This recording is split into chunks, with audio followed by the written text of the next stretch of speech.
We have been journeying through 1 Peter in our New Testaments, and I would like for you to turn there to 1 Peter if you could, and turn in your Bible to 1 Peter, and in the Bible in the rack there, it's page 181 in the New Testament, 181 in the New Testament.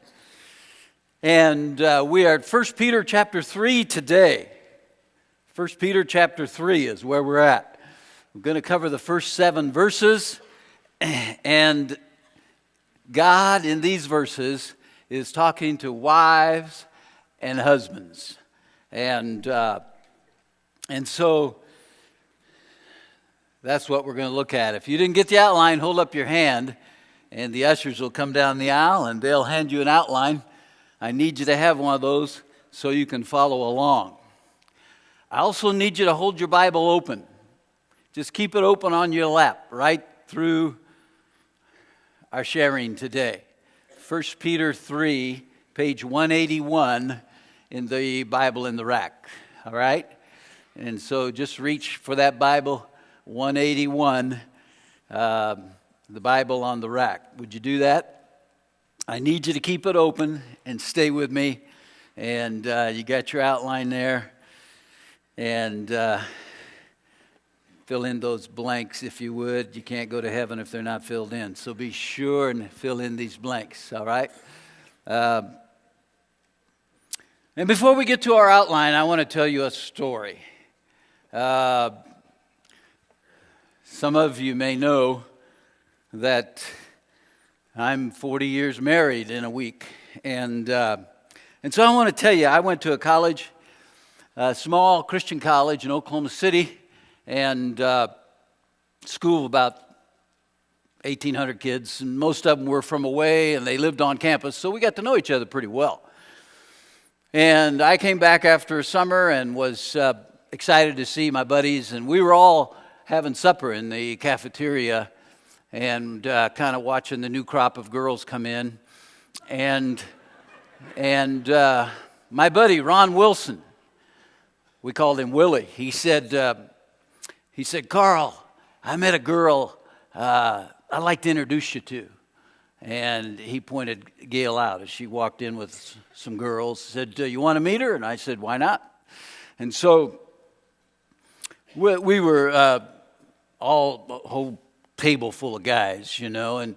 And Bert Hands, since we were talking about girls, said, hey, guys, I just want you to know I got a big date tomorrow night with Mary, and she is one hot number. And he said, this, and Bert was a perfectionist, a melancholy kind of guy, and he said, everything's got to go just right.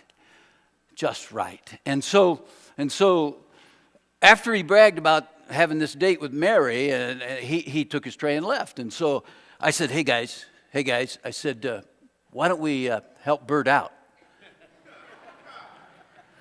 And let's make sure that the date goes just right. Yeah, what do we do? What's the game plan? I said, well, he told you where he's going. He's going to such and such playhouse to a musical. I said, why don't you go down there and find his car in the parking lot and just decorate it just married? Oh, yeah, good idea, yeah.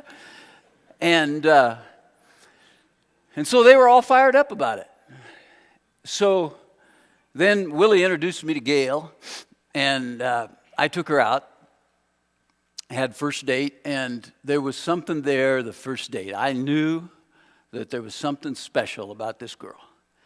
And in fact, I went back to my room. This is the truth. I went back to my room and knelt by my bed, and I said, God, I've been looking for somebody for a while here, and I've been praying about it, and I think I done found it. And I said, this one will do just great. And so I put in the word that this is the one I wanted, and it was really special. And so then on campus, Willie comes up to me, hey, how'd it go on that date with Gail? And you don't want to blow things, because whatever you say always gets back to them, and so you act cool. Oh, it went good. Liar. It went great, but, it went good. Yeah. Well, you want to take her out again? Yeah, I think I'd call her up again. How about we double this weekend? Sure. Yeah. Okay. And so we lined it up, and I'm thinking I'm where Bert was now. Man, everything's got to go right. I mean, I want to see this thing go on, and everything's got to go right. And so we went out. I can't remember where we went. I think we went to a ball game, and then afterwards, we were eating in a restaurant, Coco's. It's kind of like Ruby Tuesdays or something like, only bigger. And we were just having a great time. And I was really enjoying Gail Wooldridge. In fact, I've carried her student ID picture in my billfold for 40 years.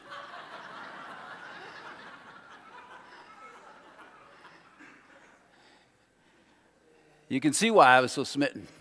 But anyway, we're sitting in this restaurant having a good time, and things are going great, and I'm thinking, hey, this is excellent. And about that time, a police officer walks up to our table. And he says to Willie, is that your maroon Oldsmobile out there? And I thought, oh, no. Somebody backed into Willie's car. And Willie's got such a beautiful, that Olds was. And about that time, the officer just smiled real big and said, you ought to see it.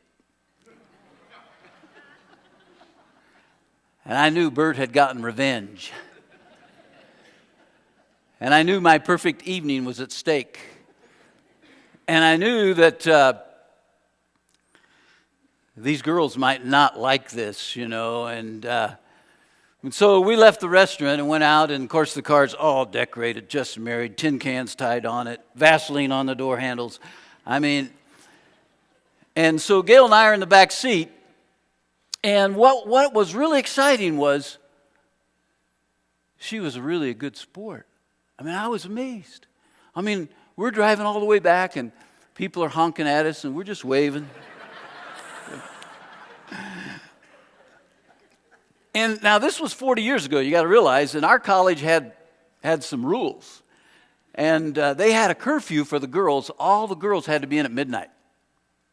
Now, they didn't have that for the boys. There was no curfew for the boys. Can you imagine that today? What a fit people would have.